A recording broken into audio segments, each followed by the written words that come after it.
పెద్దాడి సుబ్బారావు గారు క్యాబిన్స్లో ఉన్న వాళ్ళకి కె రాఘవరావు ఇద్దరు కూడా వారి కిట్స్ అందజేయవలసిందిగా కేఎస్ఆర్ శర్మని కూడా రిక్వెస్ట్ చేస్తున్నాను. క్యాబిన్స్లో అన్ని క్యాబిన్స్లోకి జనం వెళ్తున్నారు, మన కౌన్సిలర్స్ వెళ్తున్నారు, ఇంకా కింద ఉన్నారు,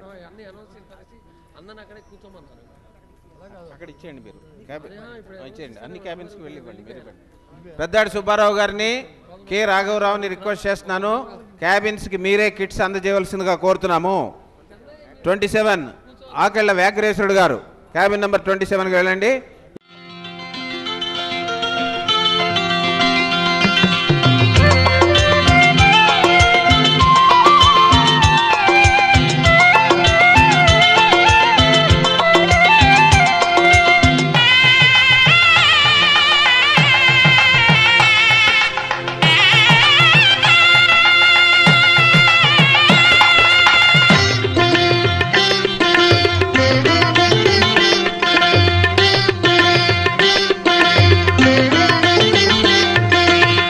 మావిడాకు తోరణాలతో పచ్చని పందిరి పిలిచింది, మాఘమాస మంగళమూర్తం కళ్ళ విందు కలిగించింది. మావిడాకు తోరణాలతో పచ్చని పందిరి పిలిచింది,